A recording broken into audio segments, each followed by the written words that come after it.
The 5 elements that the Baptist Sikhs are required and should follow are known as the 5 Ks of Sikhism. Kesh, known as hair in English, is not a symbol. It represents the gift of hair from God. Guru Nanak Dev Ji started the practice of not touching or doing anything to the hair, as it shows that we should live in harmony with God's will. Ganga, known as comb, represents the clean and tidiness of an individual. Gada, known as a bracelet, reminds the individual not to practice any evil deeds. Kirpan, known as the sword, represents the self-defense and courage of an individual.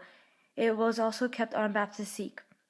Last, Kachara, known as undershorts, reminds the Sikh of a faithful life, that to not be pressured by desires and lusts for anyone. I myself follow one of the 5 Ks, as I did not choose to be baptized as a Sikh. I only wear the kara on my hand to symbolize my faith and keep my morals intact. On the other hand, my grandfather happens to follow all of these, as he took the vow to God. My grandfather practices this, and in the past I have been made fun of because the way my grandfather looks. He's a Sikh who wears a turban and follows the 5 Ks. And I remember when people used to make fun of me for it and associate us as terrorists. It gave me a sense of embarrassment, as I thought I would have to live with this for the rest of my life. I realize now that it's my faith that God has given me, and it's a wonderful blessing as well. This is considered to be fideism, meaning that someone's questioning a religion and reasoning behind it. I have received questions about my religion and faith many times, which are all associated to the practice of the 5 Ks. This is a disadvantage to most Sikhs in Canada, considering we get labeled as terrorists or dirty Indians. Growing up as a teenager in Canada is a struggle for most, including myself. There are many cases where I have received ageism due to my age now. I remember one time I went to Balkbarn with my 2 white friends. I was followed around the entire time I entered Balkbarn. It felt so agonizing because it made me feel like I was trouble and I was going to steal candy. This shows how society takes an incident from the past experience and makes a label on those who are known to fit that society of individuals. As well, my parents take my age into consideration for many things. They won't let me participate in many activities due to my age, including not going out so late. I am not allowed to hang out with boys since I'm too young to know what they can do to me, basically meaning they can rape me. They consider all the past history they had with their parents in India and set the same standards and expectations on us. This is not fair, considering times have changed and that they should go along with society since it's developing more and more every day. They take my age into consideration for most things, only because I am considered too young. This is a disadvantage to me, since I and many other teenagers in Canada get associated with labels and make our images. We are defined as such, and we are expected to act a certain way because of society. My parents don't realize I know just as much as they do. They think I'm too young to know and do certain things. My ethnicity is Indian. I am a Punjabi girl who was born and raised in Canada. Growing up Sikh is a challenge and a blessing.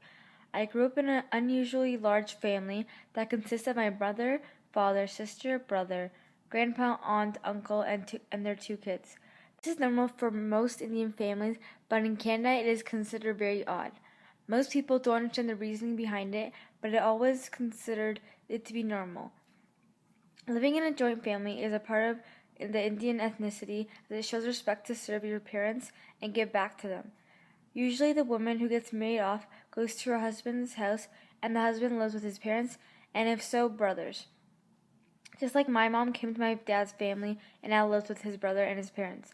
This is considered to be the norm for Indian families, not so much in the Canadian families though.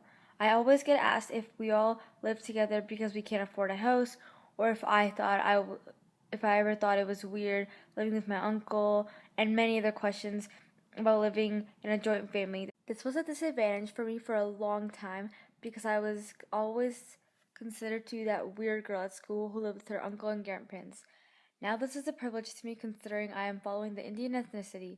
This makes me very proud to know my family is raising us in an ethnicity that was taught to them, and now they're passing it on to their kids.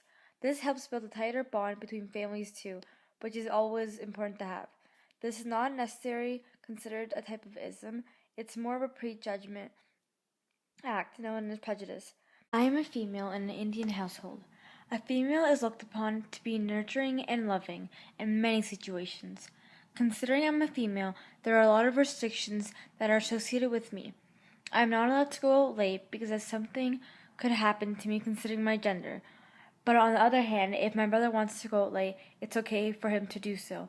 This is wrongful for my parents to do, since it gives males a thought of a higher superiority compared to females. Same goes with my outfit choices. My dad recently decided that shorts are not appropriate for me to wear because he does not want males to get any ideas. This shows that females are basically responsible for what males decide to take action towards based on their clothing. In Indian families like mine, most people look forward to having a male as their eldest son since girls are considered to be weak to support the family and pass responsibility towards.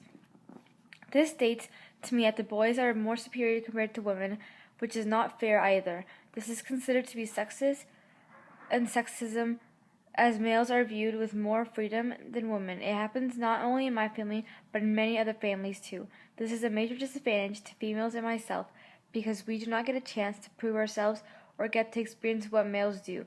It is very unfair, and I don't like how one sex receives more advantage than the other.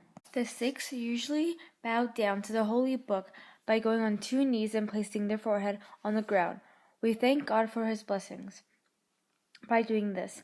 We even get God's advice on children's names by getting the first letter of the name from God's Granth Sahib, the holy book.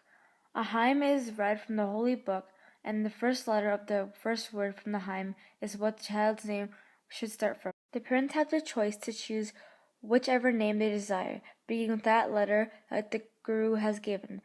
My name was chosen from the Guru Granth Sahib, and my aunts chose my name to be Gurleen.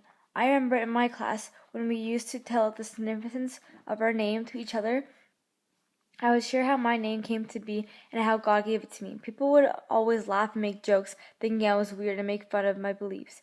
This happened a lot because no one really knew the reasoning behind it. This was a privilege to me, considering I have been fortunate to receive a name from the Holy Book, just like many other Sikhs. As well, it helps me build my faith in the Guru Granth Sahib, as it will always give me strength to live my life with God's assistance. This is the sort of racism due to the bullying that I had received from everyone, especially because everyone considered my beliefs abnormal. At the time, it didn't make sense to me on why I got picked on. 11 when it started appearing on her face. I would hide it by talking to people with my hands over my face.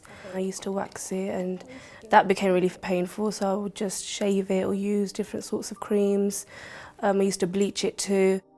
Hanam endured bullying at school and stares from people on the street. The names that people would call me were things like Beardo instead of Weirdo, She-Man, She-Male.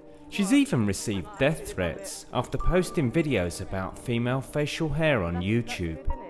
I have had people telling me that they're going to burn me and they're going to throw a brick at me. At her lowest point, she began self-harming and even considered taking her own life. I would lock myself in my room. I didn't want people to see me because I knew that would lead to more stares. But at the age of 16, everything changed for Hanam when she took the decision to be baptised as a Sikh. We need to keep our bodies intact the way it was given by God. It was literally at the point where I had enough of people bullying me.